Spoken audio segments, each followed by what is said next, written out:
Welcome to Sunny Days and Diapers, Unfiltered Motherhood. I'm Alex, and I'm so happy to be here chatting with you about all things parenting, mental health, and everything in between.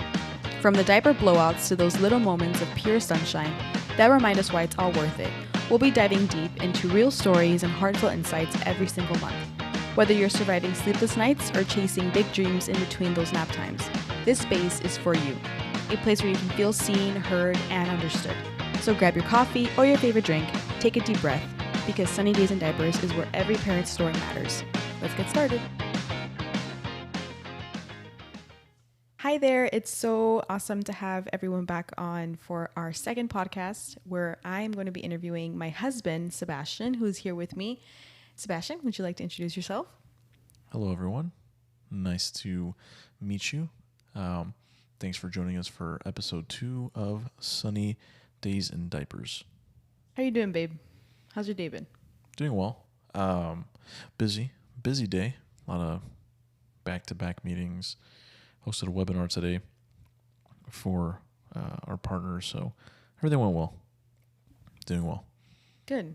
I'm glad to hear. We are quite a busy. We have had quite a busy week with Ezra's surgery last Friday and work, being home with Ezra with his medication. So the week is getting close to ending. How are you feeling after all the stuff that's happened? So the surgery was probably the easiest part. It was definitely the fastest. Thankfully, that only took the whole surgery. It was under 2 hours, right?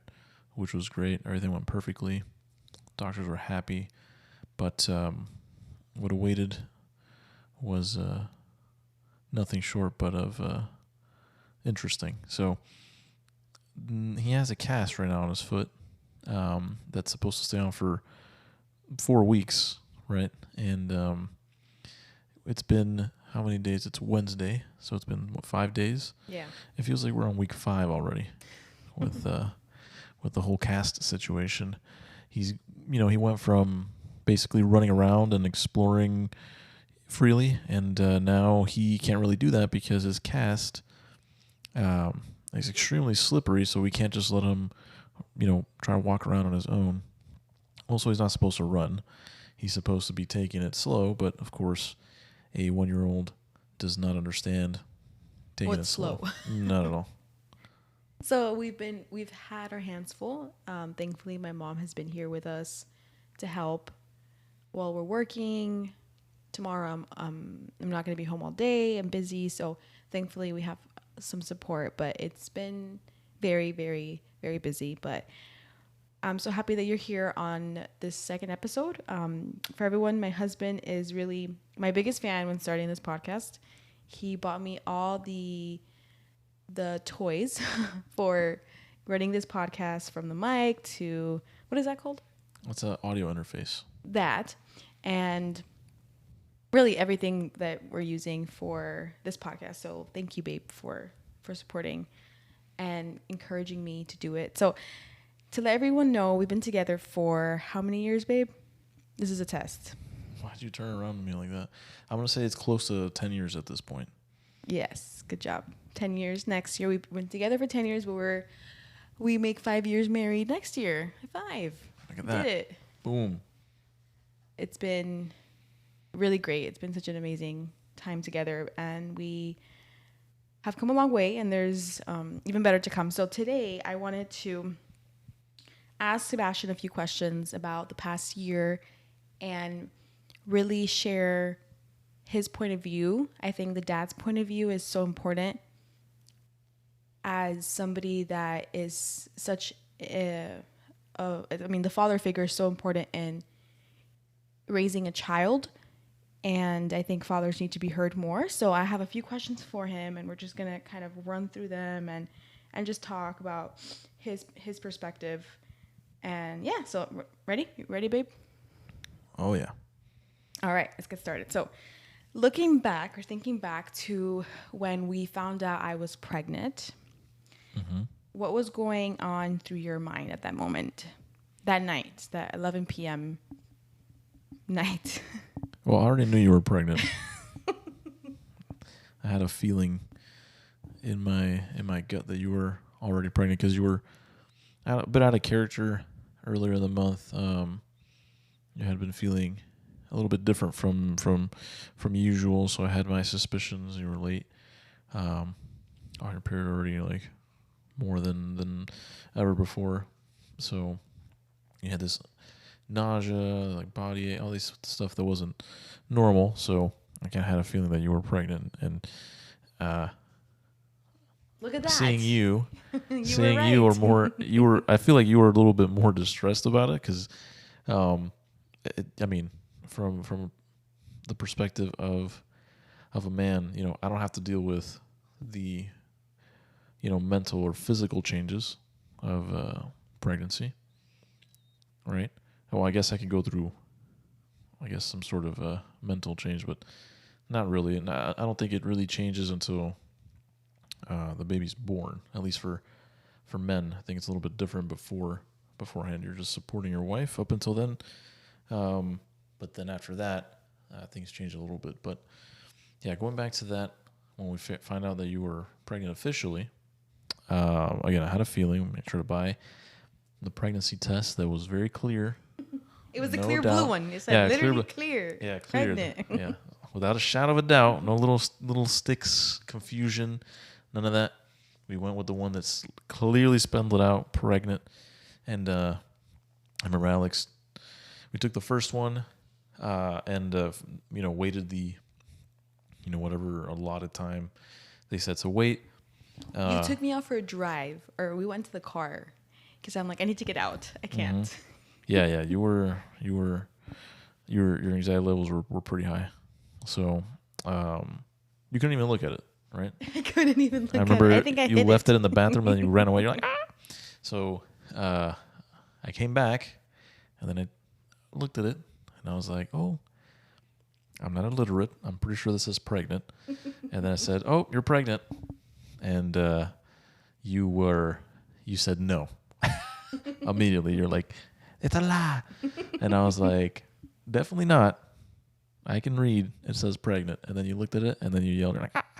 And then after that, we took another test because just in case, in the 0.1% chance that it was wrong. And it was not. We did another one. And no, the second one clearly was, and here we are. Like I was saying, it says pregnant, not pregnant. Yeah, exactly. So you're definitely pregnant.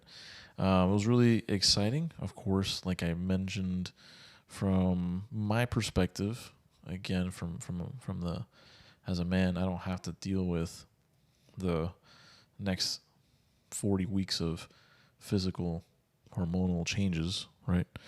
The body changes pretty significantly during pregnancy. So very interesting stuff.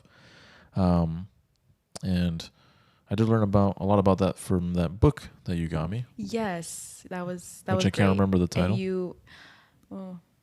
So it was a book for fathers. I didn't finish it. Well, I'm proud of you But I because read you read through a it. lot of it, and when it started saying, basically it's a book on how to support your wife through each of the different parts of pregnancy. So each week and what to expect, how she's acting, what she needs, what the week or the month will look like. And you read a good amount of it. Yeah, no, I try to keep up with it. And you told me things after, like, "Oh, this is happening." And I'm like, "Yeah, it is actually." Yeah, I'm not a big reader. It was a good book. It was detailed. In terms of like keeping up with what's happening with your wife, I definitely recommend it. I don't recall what it's called whatsoever. It's in my nightstand. Yeah, we can maybe put it in the description of the podcast later. Yeah, we'll put it in the description. You guys, any upcoming fathers, definitely worth checking it out. Awesome. So I think that we were both excited. We were both nervous, but you definitely kept cool compared to me. But you're usually the cool one in this marriage. Again, I wasn't the one pregnant, so. I think that helped me kind of get back into, okay, this is going to be okay. It's going to be fine. So thank you for that, babe. So 9 months later, we had a lot of, it was a healthy pregnancy overall. Yeah. I had some like bleeding here and there. I was pretty which healthy, yeah. No, you were not. It's about me. I'm just kidding. Yeah, so I had a few little hiccups. Like I had bleeding for most of the pregnancy, actually, Yeah, I which do is really remember that. annoying. Yeah, I know that kind of soured the experience a little bit. It wasn't nothing, thankfully, it wasn't anything major. We did, Alex did go and get that properly checked. It wasn't necessarily something major. It was just something I was gonna have to deal with for most of the pregnancy. Yeah, I think I it was started bleeding like week 15, and then it just literally until the end. yeah, I don't know if you want to break that down a little bit, but essentially it was minor. But yeah, she had a bit of bleeding. It was and like it a was polyp and yeah. on like the cervix area, and they didn't want to do anything about it during pregnancy to prevent any bleeding. So I had to wait, and it was supposed to either, disappear or come like, but I guess fall apart during labor or when the baby was born. But it wasn't like life threatening or to the Yeah. baby that needed to be urgently taken care of. But it did freak me out every time, 'cause you don't want to have bleeding. So that was definitely not something I was prepared for. But overall, I think we had a good pregnancy. Yeah. I had a lot of cravings. I don't think I was too crazy. There was no weird cravings, to be honest. Nothing like, oh, I want, pickle juice in my milkshake. It was just more like, I wanted spicy things. You I did wanted want spicy sour things a lot. things. yeah. I don't know if I wanted a lot of sweets, but I definitely wanted like No. savory things, I would say. Yeah, nuggets, Oh, yeah. little snacks here and Yeah. there. So, but thankfully it was a very smooth pregnancy, and Sebastian helped me a lot. And at one point I was so big, I couldn't even move around in our bed, and I had a pregnancy pillow that took up most of the bed space. Yeah, I love that pregnancy pillow. It was one of my favorite things. He's like, I don't know where We introduced we a threw it away third, the moment the third baby was person. born. Yeah, I was like, we need to get rid of this thing. Essentially introduce a third person into our bed. And, maybe if you have a king mattress, it would have been nice. We have a queen. We still have the queen. We like to snuggle, but, with a body pillow, It was huge. it feels small. It yeah. was huge, yeah. And for sure. now with a son, sometimes again it feels a bit small when your 1-year-old is sandwiched between you. Yeah. And I don't know if you ever slept with a baby or if you're going to be new to parenting, but yeah, they're active sleepers. So they're asleep, but their bodies are not sleeping. So, okay, so let's go to the second question. So fast forward to the end of pregnancy, and when I went into labor. Mm-hmm. I went into labor like 2 a.m. the day before Ezra was born. And tell me a little bit about that experience for you, like seeing me go into labor, like before we getting into the hospital. So I'll use a cliche term. I was locked in. Well, I was asleep when you first went into labor. I didn't even notice. I kind of noticed a little bit that you were like uncomfy at night, but I was just like, like I know it can happen anytime. So I was just like, it's like 2 a.m. I did have like Braxton Hicks like a couple times before that, so you notice me like to get uncomfortable, you can closer. You can tell when you're getting close, to 100%. There's other situations where, you might need to get induced, right, as a woman, or some other complication comes up where they might induce you before, maybe a little earlier, right? And this is typically just for the safety of the mom, of course, and the baby, right? So it's both. But thankfully, at least for Alex, that happened naturally. So yeah, we kind of noticed in the last couple days, might be happening. At work, they were pretty flexible with me, just working remotely. I do work in office, but they were pretty flexible since it could happen at any point, and there's really no way for me to know. So when it happened, it was around like 12 p.m. where her water broke. Yeah. Mm-hmm. Or where your water broke. Yeah. Right. Mm-hmm. So you were on a call.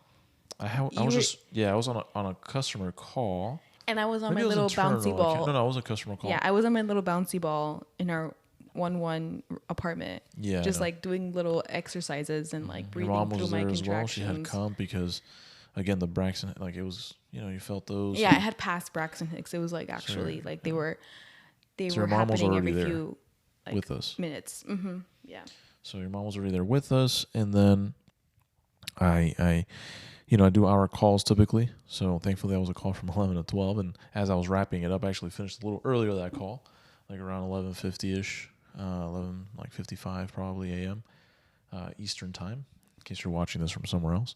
But basically, you went in the bathroom. You're like, you go in, you come back, you're like, oh my god, I don't know what just happened, but I think my water broke, or I don't know. And then we're all just like, and then, of course, your mom and I are just giving you these big eyes. We're like, huh?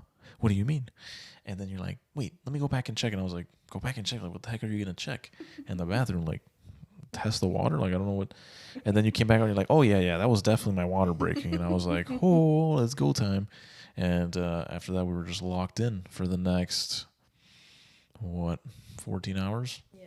Basically. How did it feel when you took me to the hospital and then I had to go to like triage? We were separated for a few hours. And so you knew that I was already, I was experiencing contractions, but you weren't with me. Like, how did you feel being? I was okay because I know we were, at the hospital. Yeah. We knew how to handle it. You had your phone on you so we could message you. Yeah. Even though you kind of weren't responding. No, you were responding. But I know when they were examining you, you would stop. Yeah. And nothing. It's like anything when you have to wait for something, it just feels like it takes way longer than it should. So, it was maybe a couple hours, but it felt forever because we're just there waiting in a waiting room. It's and the hospital was full. Oh, and the hospital.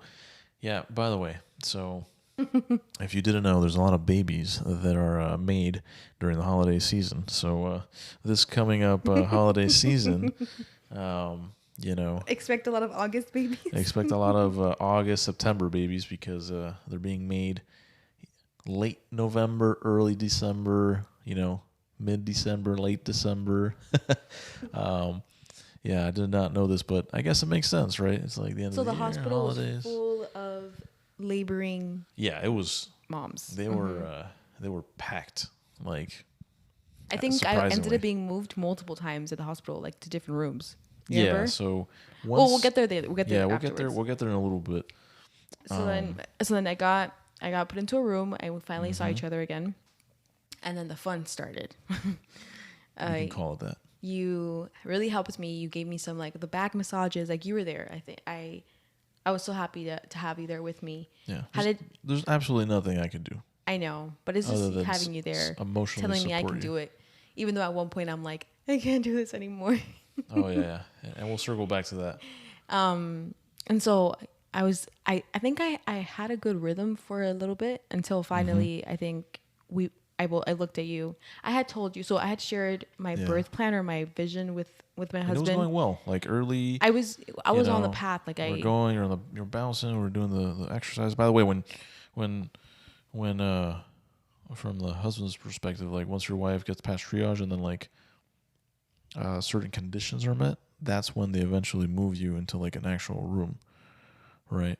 So it might take a little bit before you get into a room. Maybe for us it was a bit more delayed because it was so full, but at least moving into the room took a little bit, right? Also, before any labor stuff happens, double check your insurance, right?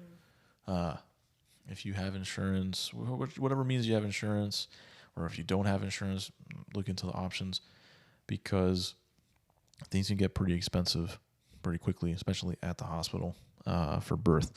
So, talk to your physician, reach out to the hospital if you have, insurance, and make sure everything's in network and all the doctors you're going to be working with will be in network, right? So that you're not getting a whole episode on just on prep, insurance, right? And then having insurance for your baby. How to prep. How to prep for this. This is more like the birth story, right? Like how we got to the birth.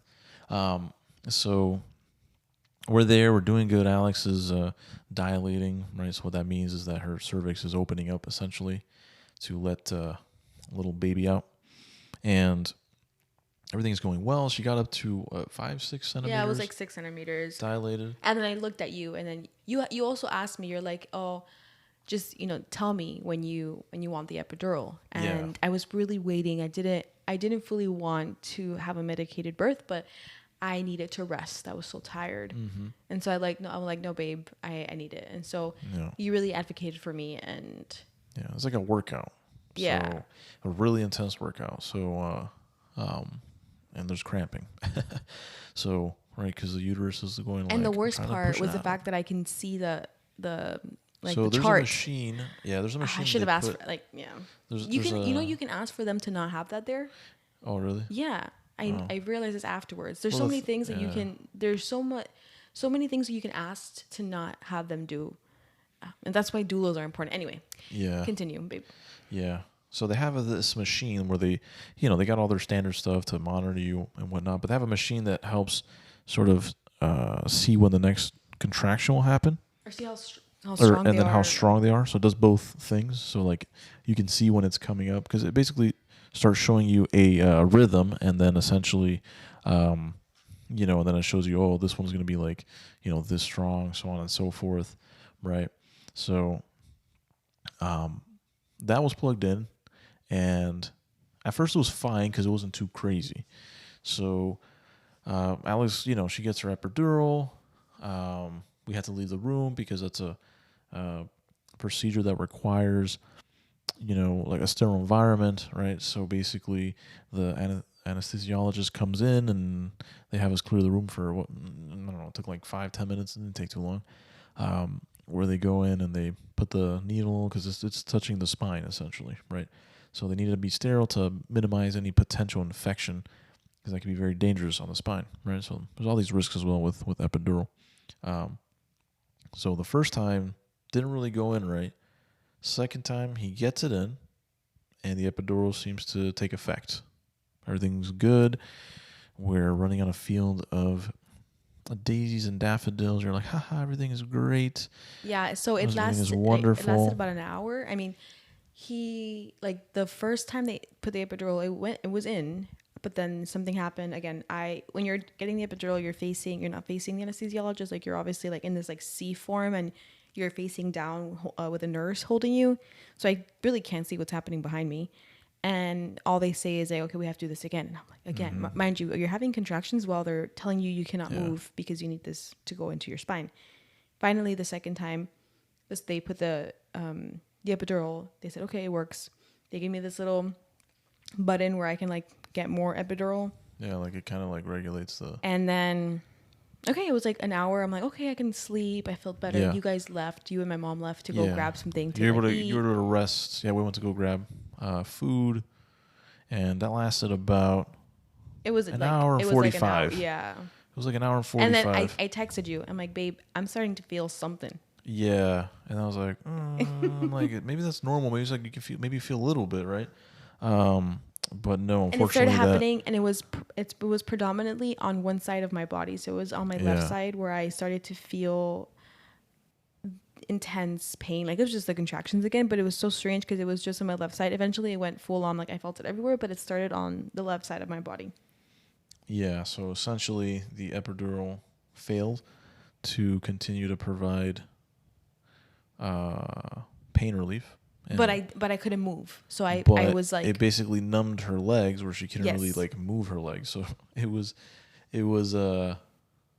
almost like feeling like you're stuck inside of your body because you can't move anything below your waist. People are having to move you, so the nurses were moving me and stuff. But I couldn't physically move myself. It was like a weird numbness. But I can feel like so much pain. Yeah, the pain, it was crazy. So that's happening, and they're like, oh, well, we got to keep going because there's no stopping this. There's no putting anything on pause. Like, the baby's coming, right? So let's take a pause. So that all this happening, how are you feeling? How what was going on through your mind? Well, one, I was disappointed that the epidural stopped working, right? And, that whole thing, because it's a bit upsetting, right? Like, you'd expect to get like a procedure and it works well, but again, there's also, you know, a chance that it might not work, right? So unfortunately, that's what happened. But thank God, Alex's mom was there as well. You know, we kind of just focused and really to get the job done, which was to get the baby out, right? So Alex did a really good job. Of course, when you're in that much, pain, it starts you start becoming a little delirious, a bit. I had to get like oxygen. Mm-hmm. There was one point where it was just Ezra's heart rate was elevated. He just Yeah. wasn't handling this process very It was well. very I stressful. wasn't. He was stressed. I was stressed. I think I spent a few hours actually pushing. Yeah, a few hours like trying, but Ezra was just off angle and he was stuck, so he wouldn't come down. So Alex, she was fully dilated already. All right, she's got all the pains, and she's like, "I give up." And she's like, "I give up." She's like out of breath. She's losing her focus, right? Which is very easy to do in that moment. But I just kind of told her, I'm like, there's no giving up right now. There's no way to stop this. Like, we got to keep going. It's like, don't quit. And after that, I tried for a little bit longer. She got her grit about her, and she kept trying. And I told her, we're going to try for a little bit more, but you're getting tired. So if you try for a little bit more, if we're not making progress, we're going to tell the doctor, hey, that's it. We're going to have to go for a C-section because, And there was this one. So everybody in the room was really there. Everybody was helpful, encouraging. Yeah. People were getting me into different positions to try and encourage Ezra to angle himself correctly a lot of and positions, to like descend, like flipping around, and mind you, everything was so on all painful. Flipping from one fours, side, yeah. And there was this one nurse, and I think after this, they tripped me up, and I stopped. I lost my focus, but there was this one nurse that was like, "Oh, hey, it seems like you." Almost saying like, it doesn't seem like you were ready for this. She was like, did you take a birth course? Because I wasn't fully, like, I wasn't pushing the way I needed to push. Anyway, that took me off like my focus, and I think I started losing it after that. And then I started looking at the chart. Oh yeah, at one point with the Sebastian just like turned it over. He's like, you need to stop looking at that. Just look at me. I was starting to lose it, mind you. I could just feel the exhaustion in my body, and it was frustrating because I can feel my son like really high up my stomach. I can feel him moving more up as I'm trying to push him down. Yeah. not a very good feeling when you've been there for so many hours. And this is exhausting, right? Even from, like, I'm obviously nowhere near as tired as Alex, but there's a huge like mental toll and physical, because you're sort of like in this weird positions all the time trying to help your wife and whatnot, and also like you're kind of bent over and standing the whole time. And I'm not talking about this is not like maybe by your third child this takes only 40 minutes, but for a lot of people it can take many hours the first on first birth, right? So this was a long time. We're talking about like just 3 hours, I think, of just pure intensity, like max pain, max effort, max everything, like 3 straight hours of that, like mentally and physically. That's crazy. So and again, I wasn't even doing anything other than just keeping Alex focused and trying to get through that. But even after that, finally when we do the C-section, and everyone's like, yeah, we're going to do the C-section. I have to get all the stuff prepped over there. They had to get another anesthesiologist to, again, do another epidural and then prepare you for surgery, right? I was like, get that epidural in, please.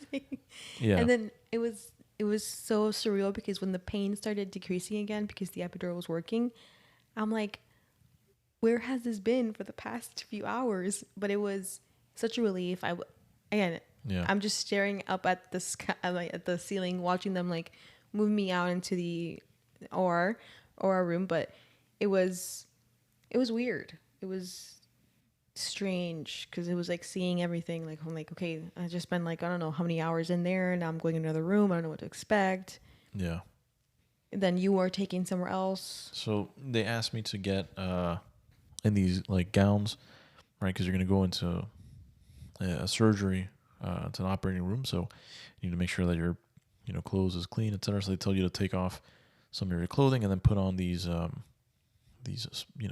gowns and scrubs, essentially, right? So then you put all that and you get dressed, and then you walk you over to the OR, right, to the operating room. And then once you're in there, your wife is basically laying on her bed, and she's like you only see her from like her chest up. So you see like her head and her arms are like basically tied down like a cross. It's kind of interesting. It was a little funny, I'm not gonna lie. Mostly because like I saw you there and you were so chill again. Because again, back the last time I saw her, she was in agonizing pain and struggle, and then now she's there like chilling. She's just like I feel good now. So I was like, oh okay, now you look a lot better because earlier that was a lot. It was really intense, right? So I get there, she's looking better. They sit me down like right next to her, and she's like, I feel nothing. And then they start working there, on me. Yeah, while they're over there tugging, and so obviously you don't feel any pain, no but chopping, just slicing. You do feel like a tugging sensation inside of you. It's weird, where they're just moving things around. Yeah, to get the baby. They definitely like they're going at it over there. They're trying to make, I think, as small as an incision as possible, but again, they're kind of they're making an incision through. There's another thing that people are like, oh, C-section, like natural birth. Whichever way you go, it's still traumatic for your body because Absolutely. the C-section is a whole surgery. They're slicing through. That is not the easy way your out. Abdomen, Whoever says that they're slicing through. Not. Yeah, they're slicing through like your lower abs are basically being sliced open to get the baby out, right? And this is not a small little hole. It's like a decent sized hole to squeeze the baby through it, and their placenta. So finally. We hear the little cry. No, well, you hear him because you couldn't obviously get up, but they told me, "Oh, Dad, you that's can get right. up now." You saw him when I peeked over because there's a little drape that's in front covering Alex from seeing herself, and then if you're standing, you can see over it. So I stood up and then I look over and I see the doctors down there, and I'm staring. I take my phone out, and then they pull out Ezra. He's all bloody, covered in his baby juices. When they first pull him out, they're not like crying or anything. That's normal. He's just kind of there. He just looks like a little rag doll. And then they start cleaning him and and they start tapping and whatever. And then boom, he takes his first breath and it's like, and then he starts crying and then I start crying and it's a very emotional moment. 3:53 in the morning, the following day. 3:53 in the morning. And, he's out. They hold him there for a little bit. They're cleaning him and then they clamp the, umbilical cord, and then they slice the. Wait, no, I can't remember what happened with the umbilical cord. Well, you cut it. Didn't you yeah, cut they took out the placenta. They leave it connected. Everything's connected, right? Mm-hmm. So he's still connected to the umbilical cord. The umbilical cord is still connected to the placenta.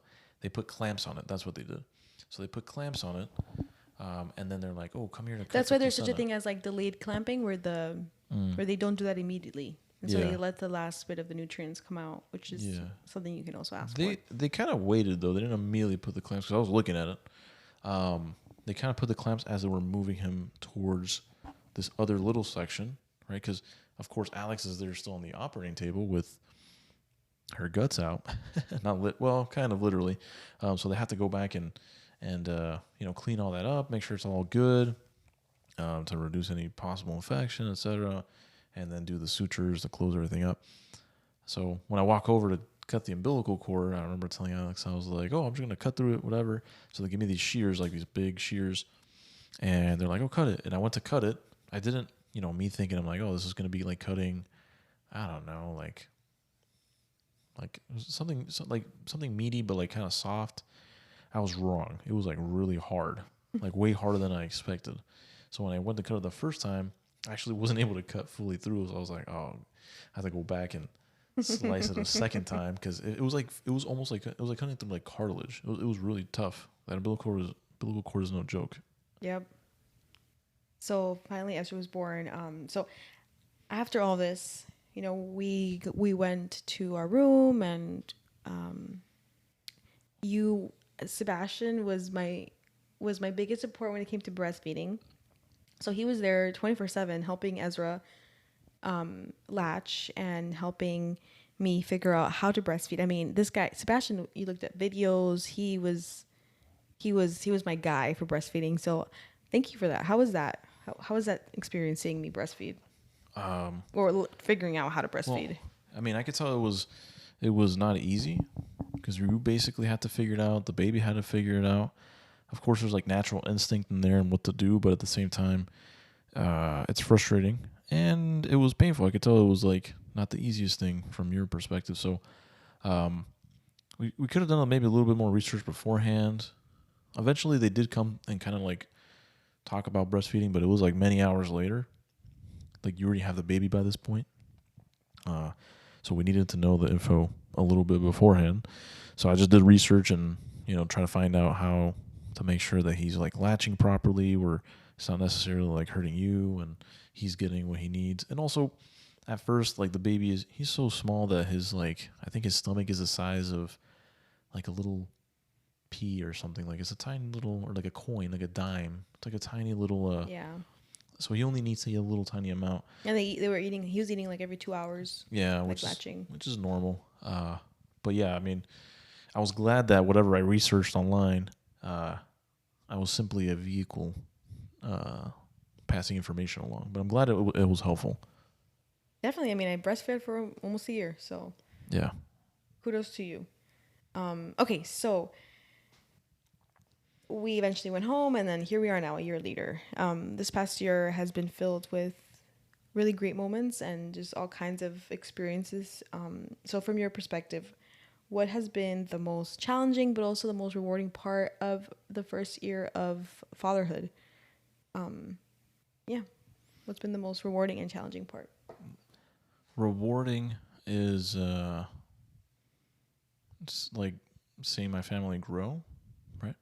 Seeing you be a mom and like take care and love Ezra. And still continue to also be Alex and, be creative and do your thing and care about other people, care about your work and your career as well. Watching Ezra grow up from a little blob that doesn't move around much and just kind of goes like me, and now he's just running around like a crazy person with getting little tantrums because he doesn't know how to deal with feelings. Yeah. By the way, babies don't like know feelings or how to deal with them, so that's fun.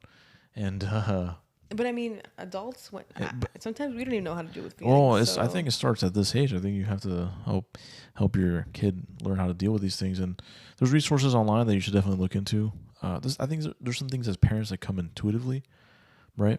But don't let your own intuition kind of get the better of you. Sometimes it's good to, look into some resources to see how you can help your kid at different stages. Usually up until like the first, year, it's pretty simple. That you can work off straight off like instinct and intuition. But as they start getting a little bigger, I think that's when you start needing a bit more, looking into a bit more research and resources to help them, right? That's not the hardest part but I'll say the hardest part, the worst part, challenging is part. sleeping. Sleeping sucks. Sleeping. Yeah. At least for us, it's been pretty mid. I think so. In the year of Ezra's life, the first 6 months, so he's not a great sleeper. He's not. He's never been a great sleeper ever since he was born. We didn't do any sleep training. It's something that we decided to do. I mean, we tried different formats, and I can talk about this in another episode, but we haven't quite figured it out yet.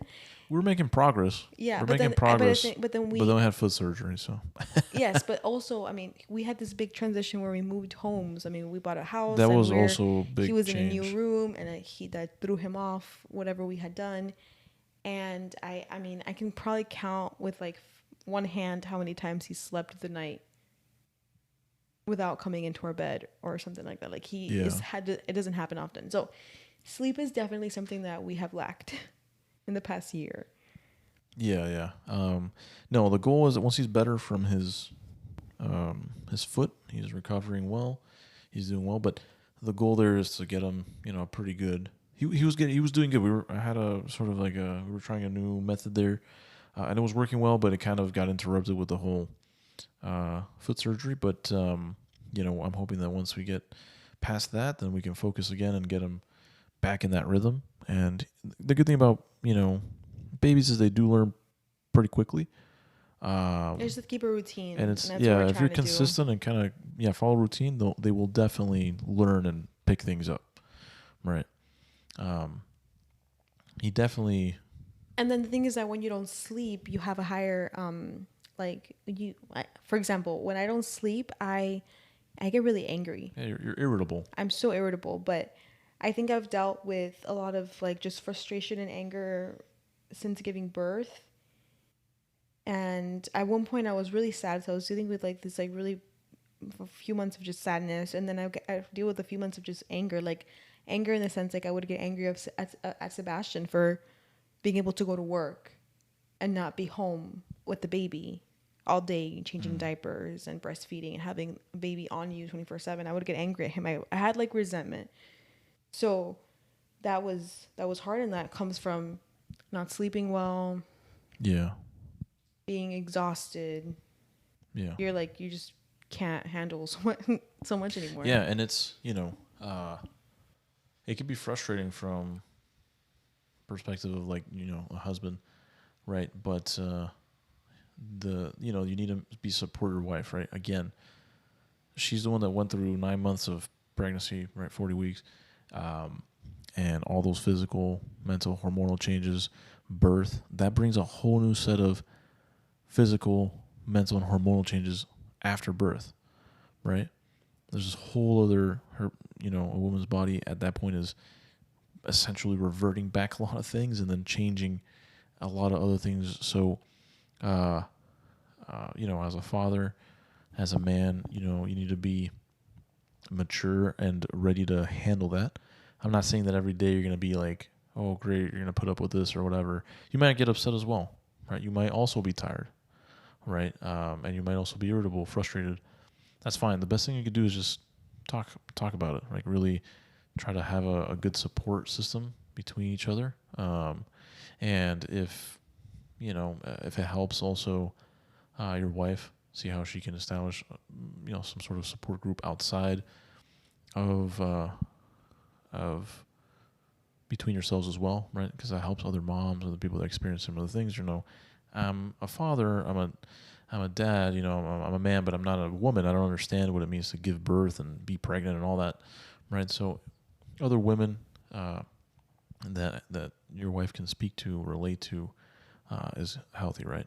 Of course, you want to make sure that there's people that hopefully are maybe in your circle, near your circle, that you can talk to. Make sure you're not talking to anyone toxic or anything like that. Make sure you're talking to people that are in a good state, that emotionally are like healthy, life-giving people. Yeah, life-giving people. Have a healthy relationship, right? And I think there was a time where our communication was really, really low. Like, I was just, again, I was angry all the time. I didn't want to look at Sebastian. Everything would bother me. Every little thing he would do would just, I'm like, why are you laying down? Why can't you just get as, I was just mad all the time, and we weren't communicating. So I wasn't sharing these feelings with you. I was just keeping them kind of like bottled up until like I would just randomly cry, and then you would console me and you would try to figure out how to help me, but I didn't even know what exactly I was feeling, so I couldn't explain it or I couldn't express it. So that was the hard, like most like annoying part. But I think we've gotten a lot better in terms of our communication. Yeah. And I think that's helped us just continue our marriage the way before Ezra and before all these changes, like just continue focusing on the two of us. Yeah. There's gonna be a lot of learning that you're both doing, and a lot of sort of maturing in your relationship that I think naturally happens through having a child, right? Which is good. It's a good thing. Yeah. So I think that kind of like helps me wrap up to just how do you think in general our marriage has changed over the past, like, honestly, it's been 2 years. So like 9 months of being pregnant and then like a year with Ezra now. I mean, it's changed in a few ways, right? I think we're definitely closer than ever before. I think our love for each other has continued to evolve, thank God, and always keeping the best is yet to come as mindset. that, and believing in that, and believing that, that God is with us, and that we're, He's guiding us and continues to support us, right? And, we find that, and that was really our joy, right? So it's definitely changed in a good way, right? We've grown together. We've experienced things together, and I think we feel pretty good. And I think it's what allows us to continue to move forward, continue to set goals, right? As a family, as a couple, continue to find new hobbies and avenues, sort of like this right now, what we're doing. This is definitely new, but it's fun. We wanted to, you're looking for like a creative medium to express yourself, which is important, and that's what we're doing here. I'm here as the support, but I love this stuff. I love you. I love you. Well, thank you for being on my second episode. This is going to be my favorite episode. It's been an honor. I love you, babe. And thank you everyone for tuning in to our second episode of Sunny Days in Diapers. And I'm just so happy to have you listen in. And again, if you have any feedback or comments or just your own stories you'd like to share on what you experienced giving birth, postpartum, your relationship with your partner, please send us a message. I'd love to hear about what you experienced as well, and what we can learn and help each other with. So thanks again for tuning in. Thanks, everyone. Remember to follow us on Instagram, Sunny Days in Diapers, and you can also find us on Spotify, Apple Podcasts, as well as YouTube. So we'll probably be, starting off with audio-only format, but we might experiment with video format in the future. But just, stay on the lookout on our socials for more to come. So thanks for tuning in. I hope you guys have a great rest of your week.